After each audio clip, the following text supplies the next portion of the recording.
Greetings, Red Tie community. It's the ball guy in the red tie, John Butler, your favorite Red Tie community host, because I'm the only Red Tie community host. That's the joy of having your own show. We'll take it. Yeah.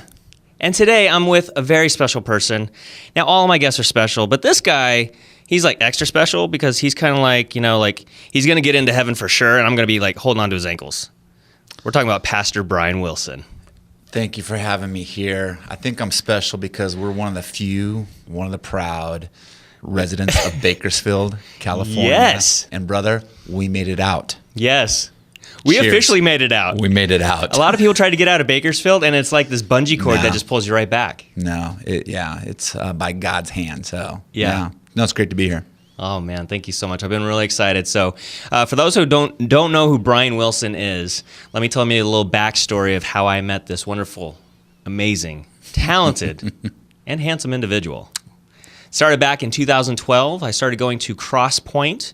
It's a church it was in Marietta at the time, off of Date Street, I believe. That's right. And great church. I was looking for a home church here in the Temecula Valley. And, went to kind of the big mega churches and all that kind of stuff. Wasn't really feeling the vibe there. Went to Cross Point, and it was awesome. Pastor Steve over there was really great.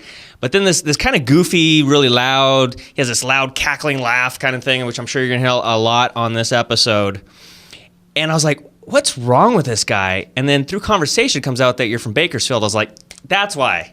I get it. Makes sense, yeah. I get it. You're funny. You're kind of awkward and weird in a very spiritual way. Yeah, nice recovery, yeah. Yeah, you like how I'm setting you up here? It started as a compliment, and now it's just going downhill. It's going downhill. It's going downhill because real quick. we know each other too well, unfortunately. Very well. Yeah, right now I wish I knew you less, but... I know, and I had to kind of have him sign like a waiver because he knows all my sins because, I confess my sins to you. That's my trump card is if this gets awkward, I'm just going to start throwing it out there. So You brought the list, didn't you? Yeah, Red Tie community is going to get to know you real well. Wow. But I won't have to. Well, so let's take it back to Bakersfield for a second here. All right? So let's go BC, before Christ, in Bakersfield. Tell us your life story. Yeah, started in Oakland, California. That's where I was born. Okay. So I've been in California my whole life. And just through a lot of different circumstances, I've had 3 dads, 2 bad ones, 1 great one. Still my dad today. My mom's passed away. Yeah, that's Al. Yeah. And my mom has passed away a few years ago. But she was just a rock through all of this. And her life story is amazing. As far as met my first dad when she was 14. My mom came out of an abusive home and ran to another boy. Had my sister at 16, me at 19. Wow. And it's an amazing story that we're even born because the recommendation was get an abortion. You don't have any money. You don't have a stable boyfriend. They weren't even married at the time. And so the fact that we're alive, my sister and I, is just absolutely amazing. Started in Oakland, migrated down to Fresno, California, which is just one step above Bakersfield, right? Barely. So it prepared me for Bakersfield. I started in Oakland, which was sweet. A little dangerous, but sweet. And then Fresno prepared me for Bakersfield. Was in the San Joaquin Valley for many years and in and out of church, knew of God, but a lot of chaos at home. Yeah. And what got us to Bakersfield was the second divorce. And that's where my mom eventually met my stepdad, Al, who's a great guy. But those were tumultuous years. When you're a young boy and you're not having stability of a father, guys are in and out of your life, things like that. So I started drinking at a very young age. 7th grade, I was already drinking. There's nothing else to do in Bakersfield. Yep. And there's not any entertainment. I knew nothing of Southern California. It was just something on TV, even though I wasn't that far away. Never went to the beach. Whole other world. Whole nother world that I was angry once I moved to Southern California. I looked at my mom like, why did we ever stay in the San Joaquin Valley? I still don't know why people live in the San Joaquin Valley when they're Southern California. Shout out Bakersfield. I know. But you don't know what you don't know. I mean, I had my first big dust storm there where they literally shut down the school and we didn't get out. The doors were having a hard time open. It was just crazy time. Remember fog delays?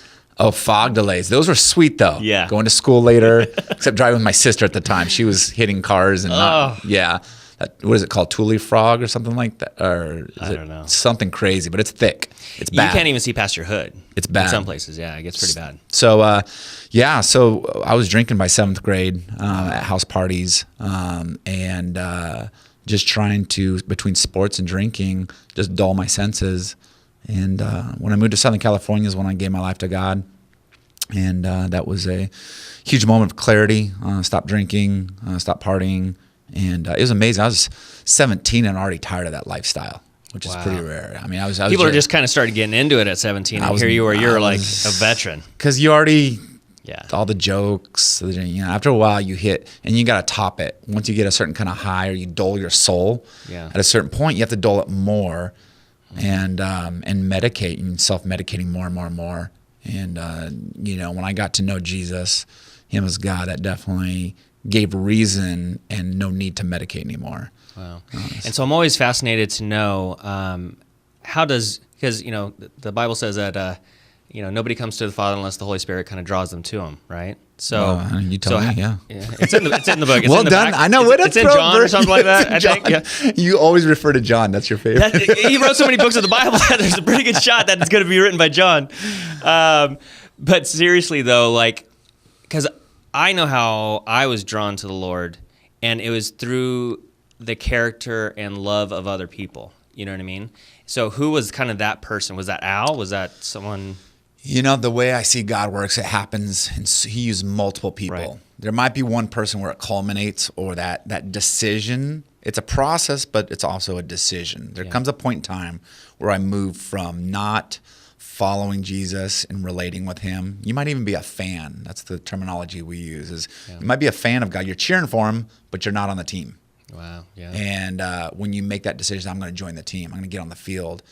That's a game changer. And so that's a decision. Usually one person might help you with that. For me, it was just over the years, throughout the chaos, God was dropping these cool, especially men, just in and out of my life that gave me glimpses of a godly man. I mean, just little things of a soccer coach who wrote on a plaque, it was a dove. Back in the 80s, anything Christian was dove, right? You had a dove on your Bible, you had a dove. I wish it was like a bald eagle or a hawk. That would have been, I would have gotten to God a lot sooner, something with just screaming eagle, a dove. I don't even know a dove, chirp, chirp. I don't know what they do, but a dove. But he wrote a verse and just some encouraging words. It was at a young age, my first and second dad, zero encouragement. So it was, if you got second, why didn't you get first?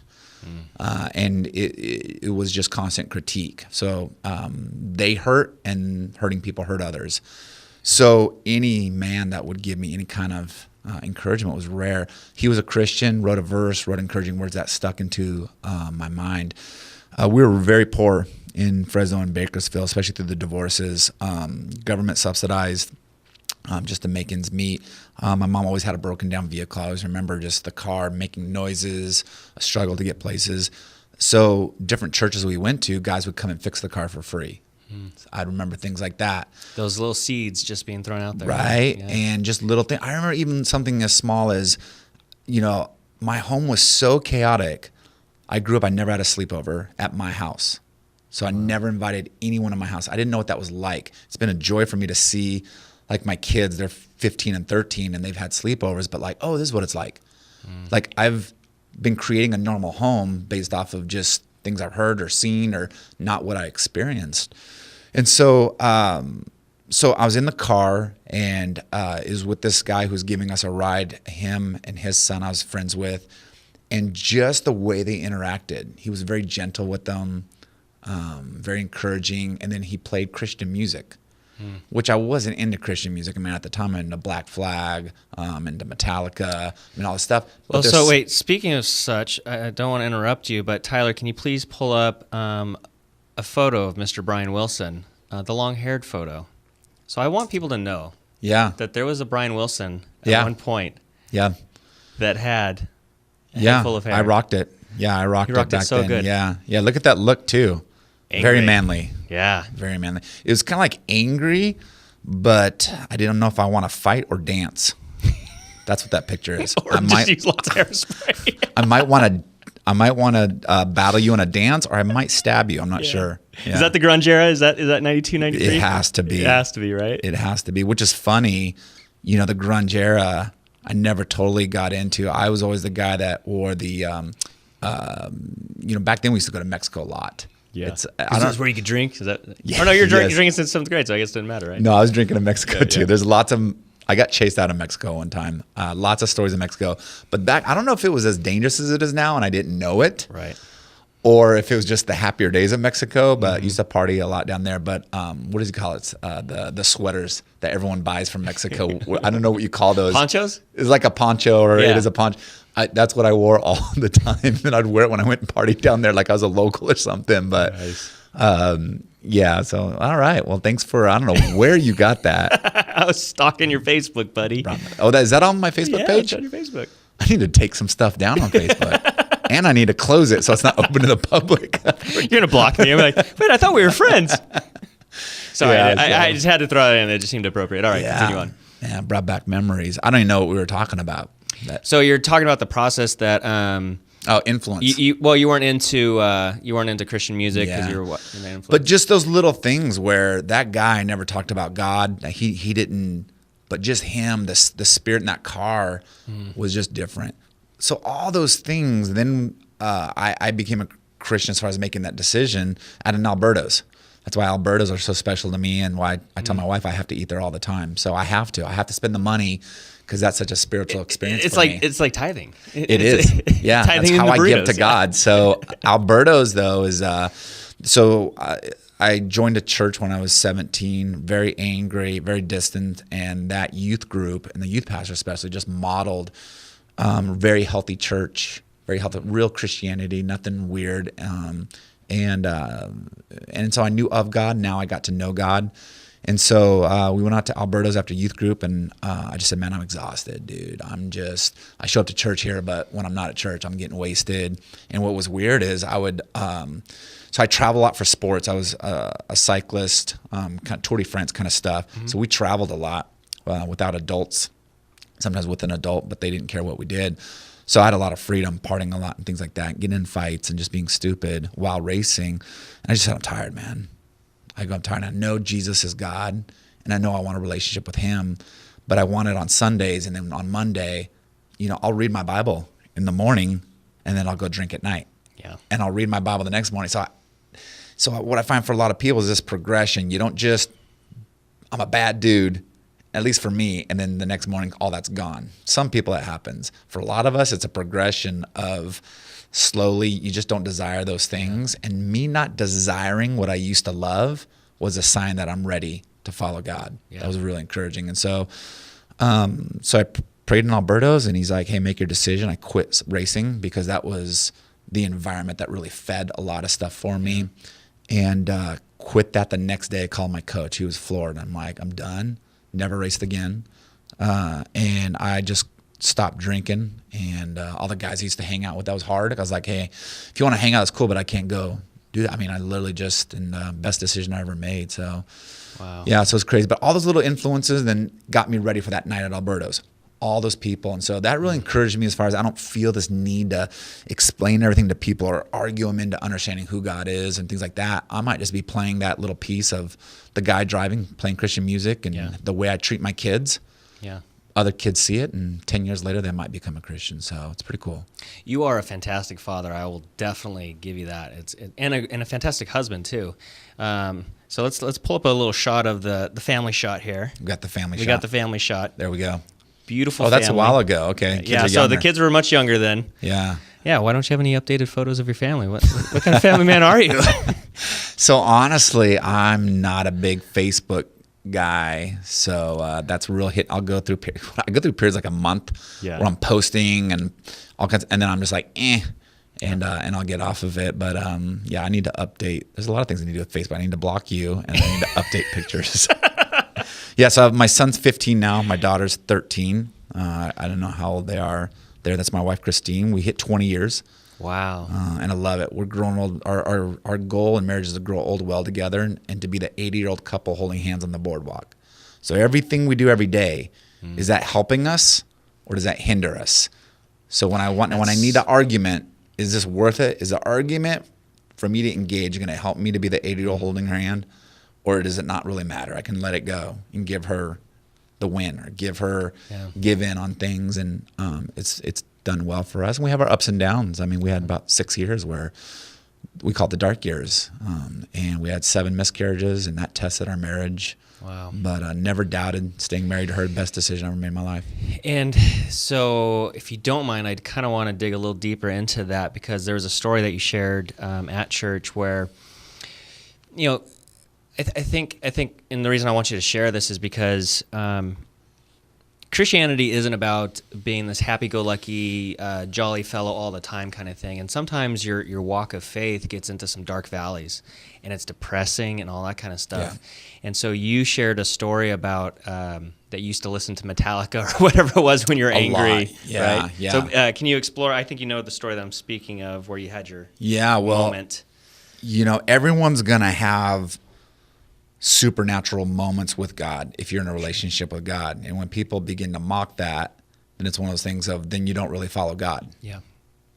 Right? We believe in someone we don't see right now. Yep. That's supernatural, and to understand it and to believe it and all that kind of stuff. So you're going to have those. I think those are important. You don't have them all the time. God doesn't need to. Yeah. But you're going to have those.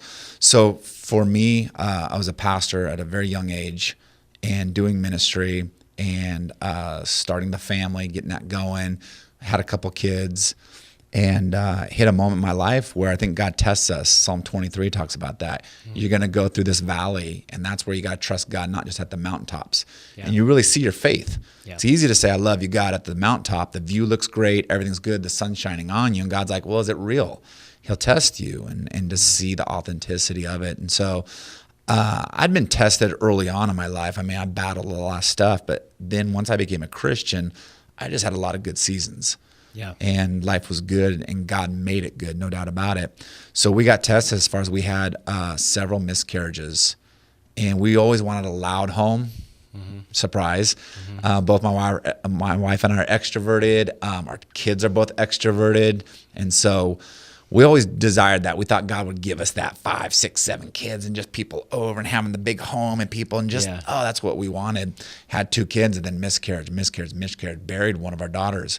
Wow. Who's stillborn. And so she's buried in Oceanside, and just kind of like, really, God, like, follow you. I try to be a pastor, try to be a good guy. And is it bad to want 5 or 6 kids and have a happy home? And you see, you know, women addicted to drugs, busting out kids left and right, just like no problem, not married. You see people that, I don't even know if they should be parents, you know, the way they treat each other. 4 kids, 5 kids, and that was my thinking. And so it was like, and that pain can really create that wedge, huh? Yeah, yep.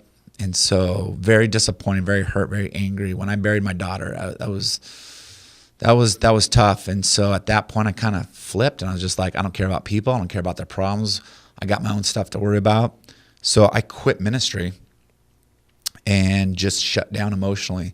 So my wife, by God's grace, I was still a decent dad. I was engaged somewhat with them, but my wife lost a husband emotionally. She literally went 2 years. I never asked her how her day was. I was up by 4 o'clock to go work out. That was how I got out my anger. Big time into working out, very early in the morning. I was in bed by 8 o'clock. And if she wasn't upstairs, I wouldn't go down and say goodnight. I put my headphones on and I listened to Metallica, all the old music that drove that anger. Mm-hmm. And so just these dark years. So she's having to carry the burden and the load for the family, and a husband who's just distant and not available. I was not seeking God at all. In fact, I was listening to Metallica at the time. I think it was Enter Sandman. And I had my headphones on, and normally I'm out very quickly. My wife has a recliner right by her bed. She's always had it there, likes falling asleep in it. And I don't know I can't explain it, but I just start crying. Yeah. And so I take my headphones off, and my wife goes, "What's wrong with you?" And I go, "I don't know. I literally don't know." But I go, "I think I'm repenting, but I'm not sure." Again, I've been a pastor. I've read the Bible a ton of times. Yeah. And I go, I think I'm repenting, but I'm not sure. But I go, I'm feeling deep remorse out of nowhere for what I've done to you and done to God, and this isn't right. Yeah. So I didn't just think I repented. I apologized to God. I apologized to my wife. I stayed up that whole night. I didn't sleep that night. I read most of the New Testament. I wrote 2 worship songs that we would later sing when I came back to ministry and back to the church, back to the same church that I quit, Cross Point. And stayed up all night, and I knew something was different when I stayed up all night.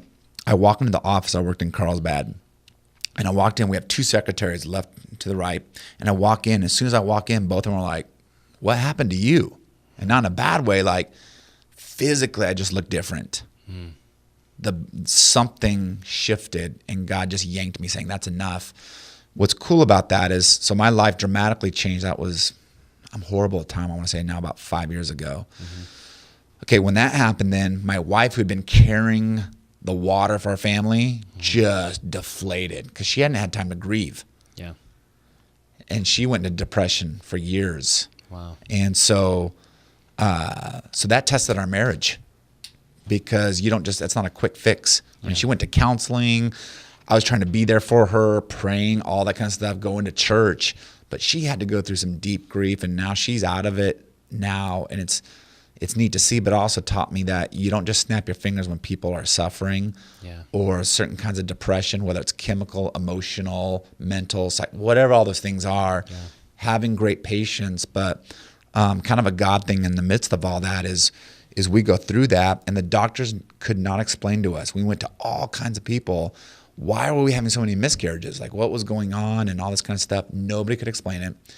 Once we kind of come out of this period, we finally see the last doctor, this was a few years ago, and this doctor found an anomaly within my wife, and I don't know exactly where, but was just like, "Hey, you have an anomaly here that if you would have carried full term on any of these," because even the stillborn wasn't full term, if you would have, you have a likelihood that you would have died. My wife would have died. Wow. Which is really interesting, as far as like, I was angry at the very God who might have been protecting us and my wife. I got goosebumps. Right? Wow. Dang. And it really teaches you to trust God, whatever valleys you're going through, that whether God put you in that valley because he wants to shape and mold you, or you're an idiot and you put yourself in that valley, either or, the Bible says that God is with you. And he's with us in ways that many times we don't see until you look in retrospect. So kind of a cool God thing where it really humbled me and made me very appreciative and helped me to trust God in ways now where I'm like, I don't question anything. Good, bad, sideways, up or down. Finances, this, that, sickness. I'm like, God's good. God's good. And so it was a real cemented my faith in a deeper level.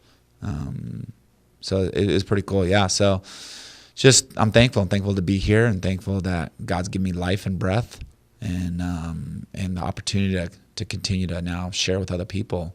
Wow. Yeah. That was powerful, man. Thank you for sharing that. Yeah, absolutely. And so over the past few years, we got to hang out and get to know each other. And what's been really neat is to watch you on this new journey.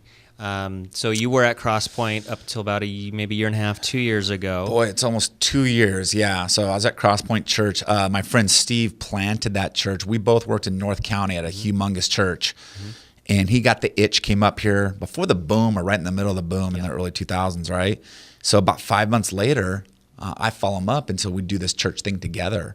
And took about a 2-year hiatus. And, when I shared about kind of what God brought me through, came back to the church. And so total there of probably about 12 years or so, and just saw great things happen, not just numerical growth, but people's spiritual growth, really cool things. And then just the opportunity to go to Menifee and plant a church about 2 years ago. And we started with 50 adults, with kids, probably about 100 people. And we planted, officially launched last January in Menifee. And it's been great. It's been a great journey, and starting that journey all again as far as what I went through with Crosspoint, now going through that with Access and Menifee, and we're having a blast. Well, I have a little surprise for you, Brian. All right. Yeah. More surprises. More pictures? I'm full of surprises here, guy. Okay, you're talking about the ball guy in the red tie. So here's the deal. Our good buddy Billy Tate. Love Billy. Got some video footage put together for Billy. us. Yeah. And so Mr. Tyler Tech is going to pull that up real quick, and we are going to experience firsthand a little taste of Access Church for the red tie community.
So there you go, man.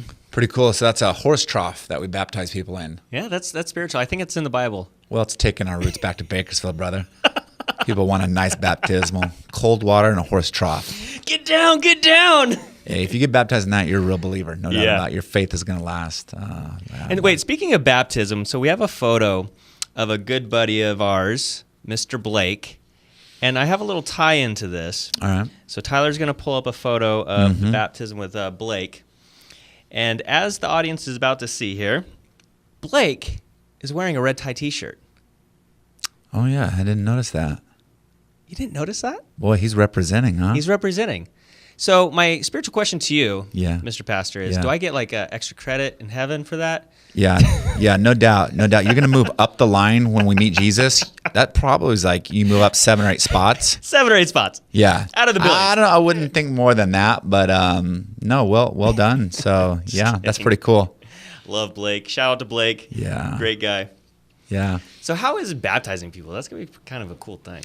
You know, it's great to me. It's just like doing a wedding. You know, I've done a ton of those, and it's super enjoyable ceremonies. And having a point in time is important for all of us. That's where people, you know, if you're not a believer, you're like, why get married and all that kind of stuff. There's something about moments in time. There's something about a public stance. Yeah.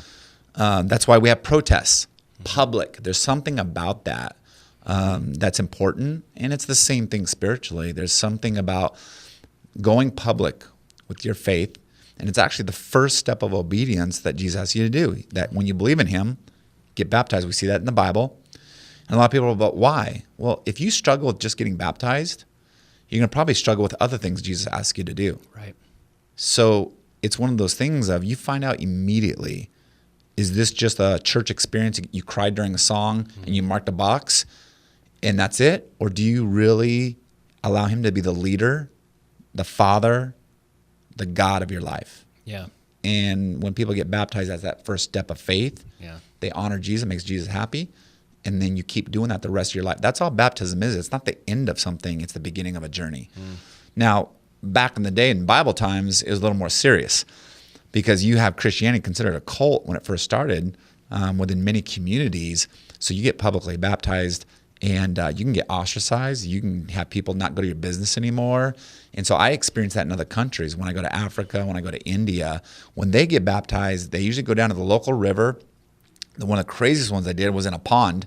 We get near the pond and one of the guys touches my hands, one of the translators. I'm like, oh, what's up? He's like, oh, there's snakes in there. Be careful. And I'm like, we're baptizing people. But they were so excited. We had baptized 6 people in a village of about 300, literally in the boonies, like you would see on National Geographic. Wow. 6 people, and nobody smiled in that community. Nobody was happy for them, but they did it anyway, and they were in snake-infested waters. I was like, this is legit. Like, this is so real. So the horse trough is like a luxury. Luxury. If we threw a snake in there, then it'd be more like India. But that's a big deal. So baptism here is different than around the world and even in biblical times, but it still has the same significance. And we even have people that are scared to get baptized even at our church because their family, if they find out, might not be down with it. They might come from a certain faith where, no, you can't get baptized there. So it's a big step of faith. And we did 22 last year in our first year. Wow. On our 1-year anniversary, we did 4, and we have 4 more for Easter. Wow. So it's one of the things we really enjoy doing. Wow. And you really have a heart for missions. So I went to Access a few weeks ago, and you just laid down a beautiful sermon, just sharing and that's what I want people to really get from this is your heart as a pastor, because that just trickles down throughout the whole church. And I remember pulling up, and so a lot of the people from Access came from Cross Point. So it was almost like a family reunion for me. You know, it was. Now, here's the crazy thing is when we first started, it was here's where we've already made a transition. We have more adult, not Cross Point people, nice, which is really important as the church grows. It has its own identity. So it's pretty crazy where now the majority of people, if I were to say Cross Point Church, where most of us launched from, they have no idea. Yeah. But it's crazy. But yeah, that initial launch team, you're going to recognize a lot of people. Yeah. Yeah, it was just so cool, and everybody just it's just a fun time there, you know, good attitudes, and you just feel that love when you're there, you know, and so you really have a heart for mission. So what do you see happening coming through Access? What's the vision? Where's your heart at? What do you want to we share all have a vision, but really the vision is Where does God want us? Every church plays its role. I don't feel like we need to be a church that we do all things, feed all the homeless, visit all the elderly. Other churches are doing great things. We're trying to find our niche right now. So we're a young church, so we're like a little kid that's learning to walk. So that vision gets figured out as we go. Right now, we sponsor Sun City Gardens Retirement Center. They have about 200 people there. So we're not the only church there, but there's not a lot. And so we're sponsoring them. We're going to reach out to them, love on them. We've already done an outreach event there, but just make people who are retired there. Some of them get visited by family, but that's a lonely time in life. Yeah, they love kids. They love when we're around. They love music. We went and sang Christmas songs, just raided the hallways. One guy came out and he was 100 years old just a week after Christmas. So we sang happy birthday to him. We didn't even know him. We're hugging. And the director of that center just said, you don't know what you guys just did. You don't know. That's huge. So we're going to get involved in Menifee as far as, hitting places like that. We're already doing a lot of different outreach things. We sponsor a church down in OB. And so even though we're a young church, we're giving some of our money to a pastor down there, Mark Porter, Regeneration Church. You got to get that guy in this community here. Yeah. Amazing story from prison to pastor. Crazy. All right, Mark, if you watch this video, you're invited. Oh, he'll do Hit me it. up. He'll do it. Great guy. And OB, Ocean Beach. I don't know if you're rough. familiar. Yeah. I used to party in OB. It's dark. Like even in my party days, I'm like, these people are freaks. And I consider myself kind of wild. I'm like, no, these guys are crazy. That's where he is, telling people about Jesus, homeless, prostitution, drug addictions. And so very hard place to do ministry. So we go down there, do outreaches. We support him financially. That's exciting. Another ministry, Go Mobile for Life. It's this mobile unit that drives around the community for women that want free pregnancy tests and have never had an ultrasound, can't afford it, and maybe are thinking about, man, do I get an abortion? What are my options? Free counseling, free services. We help support that ministry. Great ministry, Go Mobile for Life. So we're just kind of dabbling in different things. One that we're just getting attached to is Rose Again Foundation. Great ministry that helps support adoptive families and fostering families. Now, they don't do the adoption or fostering process, but those families, you adopt or you foster, it is hardcore. Is it? And it's a strain on the family. And there's all kinds of services that are difficult to afford. They come alongside and help support those families. And we're a church that's another thing we want to be big into is I want to adopt all the foster kids in Riverside. And I want to be a church that we do that. And so those are all the plans, the things we're starting to do. And then we do global missions. We'll go to India this year. We'll go to Kenya. We're going to go to hopefully to Spain. We're working on that. So our second year is getting people out, and it's pretty exciting. That is so cool. And it's so cool to be your friend and watch you go through this. And because I know your heart, and I just love seeing what that ripple effect's going to be. Yeah. And because we don't know where that ripple effect's going to be. And speaking of ripple effects, in recent news, Mr. Billy Graham passed away. Yeah. Talk about ripple effect. Big. That's all you've been seeing on your news feed for the past couple of weeks. And talk about a truly dynamic life, someone that just submitted their life completely to the calling of God and how he preached the gospel of Jesus Christ. It's absolutely so powerful. And because not just his impact to those certain people, but then that ripple effect that they had on other people. Like, I'm all into ripple effects if you can't tell. Yeah, I can tell. How cool is that? Yeah, well, what's interesting about Billy Graham is he's kind of known for his preaching, but his preaching wasn't as good as his leadership. If you went to a Billy Graham crusade, he's a good speaker, but he's not like amazing compared to some of the talented pastors, especially mega church pastors. Some of those guys are phenomenal communicators, right? Billy Graham was pretty good, but his leadership was off the charts, and people know that. He started a magazine, Christianity Today, huge influence. Wow. People don't realize on Christianity. That magazine in the 70s and 80s, ridiculous within the evangelical and Christian world. And so if you're not in that world, you don't realize he, through magazines and being an editor, had a huge influence. And then the way he did leadership, he changed a lot as far as a lot of churches. And when he did ministry, he came up through youth ministry in the 30s and the 40s and then gained prominence and then started these crusades, right? Mm-hmm. He was one of the first guys of a major organization and a Christian nonprofit organization to have full financial not integrity, but just openness. A lot of Christian organizations keep their books closed. They don't want you to know how much the pastor makes or the CEO. He was one of full disclosure. And so he led the charge on that. He was a man that when he traveled, never traveled alone. He wanted integrity with his wife. He just wanted to stay away from temptation, which is frowned upon in our society today. But he set the tone for be smart. Yeah. Even if you're a Christian, don't be stupid. Yeah. And so he always traveled with a team. And so his leadership really influenced more leaders than I would say even his outreach and his evangelistic efforts. So his integrity was off the charts. Great guy. I've read 2 of his biographies. Great read if you want to read about an amazing person. So, yeah. That's so cool. Yep. Yeah. I can't imagine what happened when he got up to heaven, Just like... They're probably like, finally. Yeah. Yeah, he was 99. 99, but they're like, the good ones, heaven always want early. Yeah. They want the good ones early. It's like those, I read a lot about persecution around the world, which is not in the news, and it's ridiculous if you read about it. It's almost overwhelming to our hearts and souls, but Christians are actually one of the most persecuted people groups in the world right now. Wow. You read about these amazing people. I mean, we think we're people of faith, and oh my God, am I going to be able to pay my bills, even though we have $500 car payments, and we'll go out and buy new clothes, and sometimes our prayers aren't. You got people there that don't know if they're going to survive, hoping their family doesn't get bombed, things like that in the Middle East. And you read these stories about these amazing Christians, and they're getting taken early, and we look at it as a tragedy, but I think God looks at it like, no, time to bring you home. Especially if you believe heaven is really as good as it is. Yeah. Why are we so stoked to be here? Yeah. If it really is that good, probably because a lot of us believe it's going to be like, I think heaven will be all right, but life here is going to be the best. Yeah. And so it's a different perspective. But yeah, good guy, great leader, the real deal. Yeah. What do you think heaven's going to be like? I have no idea. Yeah. I mean, we can't even conceive of it, huh? We really can't. And that's like that's like I have a 15 and 13-year-old. It's like them trying to imagine what it's going to be like to be an adult and to work a job. They have no idea. Yeah.